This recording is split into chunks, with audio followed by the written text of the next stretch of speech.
sejak memperkenalkan agenda visi keberlanjutan di tahun 2022 dengan agenda pengurangan 50% emisi pada tahun 2030 atau yang dikenal dengan komitmen 50-30 PT Bluebird Tbk sebagai penyedia solusi mobilitas kembali menjalankan inisiatif transisi energi hijau. Berkolaborasi dengan PT 4 Mitra Indika Tenaga Surya atau EMITS, Bluebird Bali siap membangun ekosistem operasional mobilitas yang didukung energi hijau di wilayah operasional Bali. Pelaksanaan inisiatif ini ditandai dengan penandatanganan komitmen kesepahaman pada acara kick-off instalasi PLTS atap yang turut disaksikan oleh perwakilan Dinas Ketenagakerjaan dan Energi Sumber Daya Mineral Provinsi Bali yang berlangsung di Pool Bluebird Jimbaran, Sabtu 25 November 2023. Inisiatif ini merupakan kelanjutan dari kesuksesan transisi energi bersih di Jakarta. Bluebird sebelumnya telah mengadopsi panel surya berkapasitas 215,6 kWp untuk mendukung pemanfaatan energi bersih yang berpotensi menghemat energi hingga 180.000 kWh. Apa yang menjadi tujuan dari kegiatan dari program ini? Jadi karena Bluebird perusahaan yang bergerak di mobilitas, dan mobilitas itu seringkali terkait dengan yang namanya emisi kan.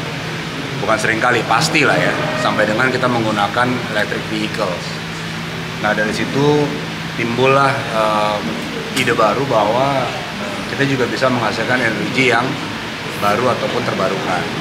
Makanya kita hari ini bermitra dengan EMITS, memulai langkah untuk menghasilkan energi yang bersih melalui solar panel ini.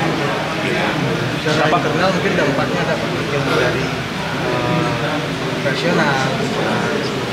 Kalau operasional yang pasti rasanya lebih senang, Pak. Karena energinya lebih bersih, berkontribusi terhadap polusi dan emisi. Kalau dari yang lain-lain ya kita sama lah, tahu ya kalau yang terbarukan itu seperti apa hasil solar. Kenapa memilih kebersamaan ini? Karena EMITS sudah pasti memang bergerak dan kompeten di bidangnya, terutama di menghasilkan, mungkin lebih tahu lagi, energi baru dan terbarukan EBT itu EMITS sudah pasti salah satu yang terdepan, termasuk Pioneer juga, dan kami yakin perkembangan kami ke depan, bahkan tadi juga kami sudah bisik-bisik proyek untuk tahun depan nih, tapi belum bisa dijabarkan sekarang, nanti kan diundang lagi untuk pengembangan selanjutnya. Jadi kami juga memilih mitra yang punya visi sama, bukan hanya sebagai supplier, tetapi mitra pengembangan ke depannya. Dan EMITS menurut kami memang berada di posisi yang tepat. Dengan kapasitas itu mungkin berapa mobil yang bisa dioperasi? Nah, hitungannya saya nggak tahu. Tapi intinya ini kan baru mulai ya di Bali.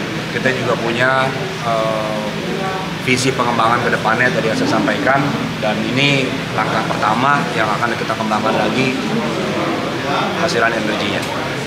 Pak Yopi mungkin lebih tahu nilai investasinya, Pak. Nilai investasinya, nah EMITS yang tahu. Terima kasih. Jadi kalau dari kami sebenarnya kami ini kan memang perusahaan memang bergerak khusus dalam pengembangan renewable energy. Jadi EMITS ini adalah bagian dari PT Indika Energi, di mana kami memang spesialisasinya mengembangkan renewable energy. Nah, salah satunya melalui pemasangan atau memberikan solusi kepada customer terkait dengan solar power dan baterai. Itu solusi kami. Dan kami juga sangat menghargai, terutama perusahaan-perusahaan seperti Bluebird ini yang memang mempunyai visi yang sama, di mana sudah ada target itu untuk mengurangi emisi di tahun tertentu dan malah akan menjadi company sustain di masa depan. Nah, itu menjadi satu juga area ataupun pola kerjasama yang sangat mendukung antara kami dengan pihak Bluebird. Kalau dari sisi investasi, memang hari ini tidak terlalu besar karena memang size juga kecil. Cuma memang kami berharap dengan investasi yang kita mulai saat ini akan ada pengembangan lebih lanjut karena teknologi renewable ini berkembang. Jadi tidak hanya di solar PV, nanti bisa ada baterai, bisa ada charging facility, bisa jadi hybrid solution, bisa macam-macam solusinya. Nah ini juga tadi mendukung perusahaan-perusahaan terkemuka Indonesia untuk melakukan transisi energi yang tadinya masih pakai fossil fuel, pakai solar, pakai bensin dan lain-lain, itu lebih ke arah yang lebih green. Secara fisik mungkin berapa alat yang dipasang? Saat ini memang kapasitasnya nggak besar, sekitar 30,2 kilowatt peak. Tapi dengan kita pasang ini, paling tidak ini mengurangi karbon emisi itu sekitar 35 kilo setahun. Nah ini lumayan besar, makin besar kapasitasnya nanti akan besar juga emisi akan berkurang. Kira-kira. Energi yang tersimpan berapa Pak dari? Jadi sebenarnya tidak ada energi disimpan, langsung dipakai. Jadi energi yang kita generate nanti dari solar power itu bisa langsung disalurkan ke bangunan maupun ke charger listrik yang untuk kendaraan listrik yang kita satu. Jadi untuk operasional gedung dan mobil. Untuk operasional gedung dari charging. Kira-kira. Kapan mulai dan target selesai kapan? Rencananya kita akan segera mulai. Untuk size seperti ini mungkin kita bisa selesaikan cepat, paling 2 bulan 3 bulan bisa selesai.